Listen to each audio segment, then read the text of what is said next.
Okay, this is just going to be a quick how-to on what I do to clean up and test, as well as more or less rebuild a starter motor for the second generation Mazda RX-7. These are actually pretty good units. They don't usually go bad. Most of the time I find they're just dirty and need some cleanup. But if you need to, you can actually replace the brushes in these fairly easily. Brush sets are $10 or $15 depending on where you go online, Parts Geek, Rock Auto, or otherwise. So this unit here is out of a 1988 Mazda RX-7. Should be N326 if you're looking for a identification number on it.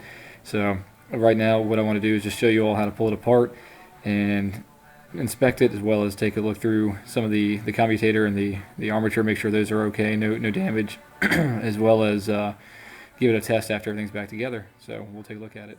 Okay, the first thing you want to do when working on your starter motor is, of course, get it out of the car. It's generally located just in the driver's side left corner of the transmission bell housing to engine connection. Just follow the power lead down to it and you should be able to find it. The parts you'll need to remove it are usually just a socket set and possibly a flathead screwdriver, just to help you kind of pry the leads off the connection sometimes. But other than that, you'll see here on the solenoid itself there are two connections, as well as a small pigtail used for the 12-volt signal from the ignition switch. So the only one you're going to actually want to remove while taking this out of the car is just this nut right here, the one that actually has the power going from the solenoid into the commutator area that powers the brushes. You don't have to disconnect that to pull it out of the car, so leave that one connected. Only disconnect the one post that has the large 14 mil nut on there, as well as the small pigtail from the ignition switch harness. So those are the only two electrical connections you need to remove when you pull this off the car. And you'll see here, of course, this starter motor, as in most rotary starter motors, only has 2 bolts on either side there of the ears of the starter motor. Once you've pulled the starter motor out of the car, and you give it a kind of a look over, you can see this one's kind of dirty. It's typical. They get a lot of road grime, oil, coolant, whatever, built up on them. So I generally just spray them off real fast just so I can handle it a little bit better. The first thing we want to do is actually pull the casing off the back here so that we can actually get access to the brushes, inspect the armature and the commutator, and make sure all that is functioning correctly. So the only two things here you will need to remove are actually just these two 8mm bolts, or rather long bolts that go all the way through. The Phillips head that are next to those 8mm bolts, do not take those off. It's not required to remove those at this time. Just focus on the 8mm bolts there at the top. Once you have removed those two 8mm bolts there on the back of the casing, go ahead and loosen the 12mm nut off the solenoid as well. You'll see if I rotate this over, that just leads into the rubber grommet that goes into the cap for the brushes. So we're going to go ahead and take that off as well so we can make sure we get access and pull this cap off easily. Once you've pulled those two long bolts out, you can see them there, as well as just taking that 12mm nut off the power supply of the brushes here. You'll see that connection is a lot cleaner than the other one. All you have to do is kind of wiggle the cap loose here on the end and pull it out. Just be a little careful not to damage anything in the process. It's pretty fail-safe, but sometimes they're fairly stuck. Guys get a little crazy and start hitting it with hammers and screwdrivers and stuff. That's really not necessary. It should come right off. You'll hear sort of a little click there. Those are actually the brushes inside now. You can see they've all fully extended themselves. That's that clicking you heard, was just the spring releasing when I pulled it off the top of the commutator there. Just small disclosure, I've actually already had this one apart to inspect it, so we just have to make sure that that comes off and cleanly, and we'll make sure that we get everything in here cleaned up fairly well. But that's how you get access to the brushes. Once you get the brush cover off, what we're looking for in here is to inspect the brushes. You want to make sure that there is enough brush here left to reach the commutator. That's this part right here that's moving in and out as I depress it. You want to make sure there's enough of that left to actually make contact with the commutator. You're also looking to see if these springs that hold the tension on those have become lodged or broken, if there's any problems with those as well. You'll see here, this is that power lead I talked about earlier that comes to the grommet. You'll notice it basically powers these two. As that commutator spins around, it actually will conduct the energy over to the other brushes as well, so don't be concerned if you're not sure why power is only going to 2 brushes and not all 4. Either way, what you want to do in this situation, again, is just give an inspection on these. If they're too far worn, again, you can purchase replacements for $10 or $15, far cheaper than replacing an entire starter.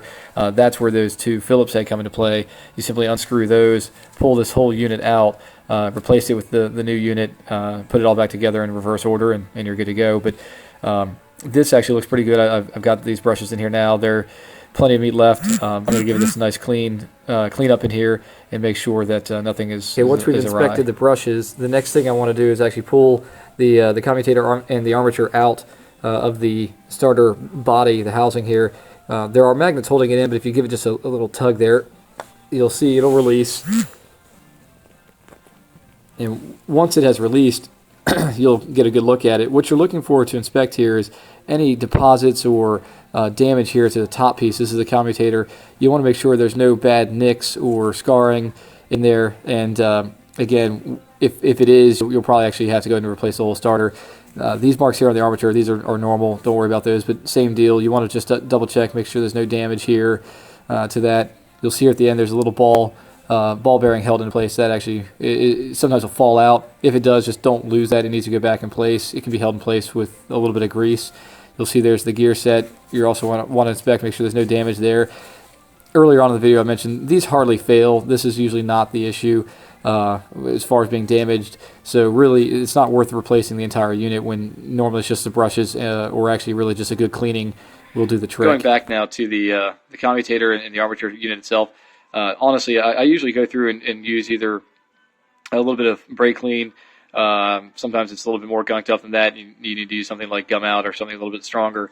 If you do that, or if you soak it in any kind of parts washer for a while, you'll notice there is a lot of lubrication or oil here. What I'll try to do is put a little thin coating of some grease or either oil down here on the gears as well as there with the ball bearing to make sure that stays in place. You don't have to worry about re-oiling or greasing the commutator, but it is a good idea to maybe make sure that you have a little bit of lubrication there on top. You'll see here where it's kind of shiny. Again, just a little bit of grease goes a long way in these. It's not really that necessary to go overboard with it. One thing with cleaning the commutator, you'll see all these small grooves in there. Those will build up with carbon deposits pretty easily. What I like to do is I'll actually take a small hacksaw blade, just run-of-the-mill hacksaw blade, and kind of run it into those grooves to get those carbon deposits out. Again, you're not trying to take material away, you're not trying to saw into it, but just use that blade as a nice cleaning device. It does a good job of getting it cleaned up really well. Okay, once you've gone through and you cleaned up the commutator there with the hacksaw blade, make sure there's no deposits in there. Again, you want to just take a look over it, you spray it back out, get some brake clean in there, make sure you don't redeposit anything in here. Make sure the bearing here at the top spins freely. If you want, you can put a little dab of grease. Sometimes I like to grease up just the surface area here. In a lot of cases, you'll see that either the little washer down here in the center of the cap, down here between everything, is usually held in place with the grease that was there before. If that does fall out, just add a little bit of grease back to it. Make sure it sits there in the cup. It does need to go back in. Obviously, that's what that bearing rides on, just in case there's any issues there. Just make sure you get that nice and clean before adding any new grease to it. You don't want to cause any premature damage to that. The final thing I like to do if I'm cleaning these up is I'll take a little bit of maybe emery cloth or something to the surface here all the way around the commutator. Again, I don't want to take material away from it. It's just to give it a nice, clean, shiny surface. Give the brushes a good contact. Okay, this is the armature setup and the commutator all cleaned up, ready to go back in. You can see I just did a light cleaning here. Added just a little bit of surface grease there as well as dab of grease to hold that ball bearing back in place. I'm going to go ahead and drop it back into the housing. Again, when you put it back in there, you'll feel the magnets pull it into place. Just make sure that ball bearing doesn't fall back out, and then it goes back in the right spot. I just want to take a second to show you guys inside here the starter motor housing itself. You'll see those are all the magnets I was referring to earlier. Do not remove them. I highly encourage you not to even attempt to. really the polarity, if it gets reversed or something happens there, can really trash your starter motor and pretty much make it useless. Not to mention that's really never a fail point in these. So anyways, it's kind of hard to see with the cell phone quality here, but down in that little hole you can see the other gear sets there, as well as where the ball bearing usually would sit is directly down in there. If you do wash this out or clean it out, make sure you just get a little bit of lubrication down there. Make sure the gears are well lubricated. I don't mean soak it in oil, but just, maybe a little dab here. I usually use a little bit of grease. Seems to work just fine. So you see here, I've rested the armature back in there, in the body. What you're going to do is just kind of start to kind of rotate a little bit. The magnets will pull it back down into place slowly. There it goes. So now it'll sit back in the unit. Should sit pretty flush in there and go back in just the way it came out. It's actually pretty simple. Everything goes back together real nicely. One thing I should have mentioned, I guess, at the beginning of this is putting this back together. It can go a few different ways. The biggest issue, of course, is trying to fit the commutator back into the now longer, better brushes. What I generally do is, you'll see here, I've just got some safety wire I use to kind of hold the springs back in place. When I was doing this early on, I got lucky to just use a pick and go around in clockwise order and just kind of push the springs back as I put the commutator and armature back in place. If you do it that way, it's best to probably put the commutator back in here before sliding it back into the body of the starter motor. But if you're using safety wire or anything like this, it makes it a lot easier. Generally, all you want to make sure is make sure the wires are long enough so that you can reach back in and just pull them back out when the commutator is back in place. So now this is all done. I'll slide this over the commutator, pull the safety wires back out, and reassemble the housing cap back onto the housing body itself. All right, I've slid the cap back in place, so all you have to do at this point is to reinstall those long 8mm bolts you took out before, reattach the 12mm nut onto the power post, is making sure you put the brush power source lead back on there before doing so. Generally, I give the whole starter a little cleanup, and we're good to go afterwards. Here's the starter, like I said, all cleaned up. Brushes inspected and cleaned and replaced if necessary. I just wanted to show you guys quickly an easy way to do a little test before throwing it back in the car, make sure everything is polarized correctly. One thing I should also mention is these 8mm bolts that go on the back, you don't have to over tighten those. Don't go Hercules on them. Just get them nice and snug. Make sure that cap is tight against it. Make sure the grommet seals correctly so you don't worry about any water or moisture getting there. What I also generally do is I'll clean these posts up here for the signal source there, as well as both power posts on the solenoid itself, to just make sure we got good continuity going in there. So easy way to test this thing is just to get a battery jump box. If you don't have one of those available, then well, you won't be able to do this. So get a battery jump box and just a little test lead here I use to make a connection. So here's the test all set up. What I do is I just take that little lead, any wire will do, get a little pigtail so that you can make the connection onto the solenoid. I like to have a flat male connector on the other end so I can just crimp it behind that 12mm nut with the power source, and then I just ground out to one of the ears on the starter itself.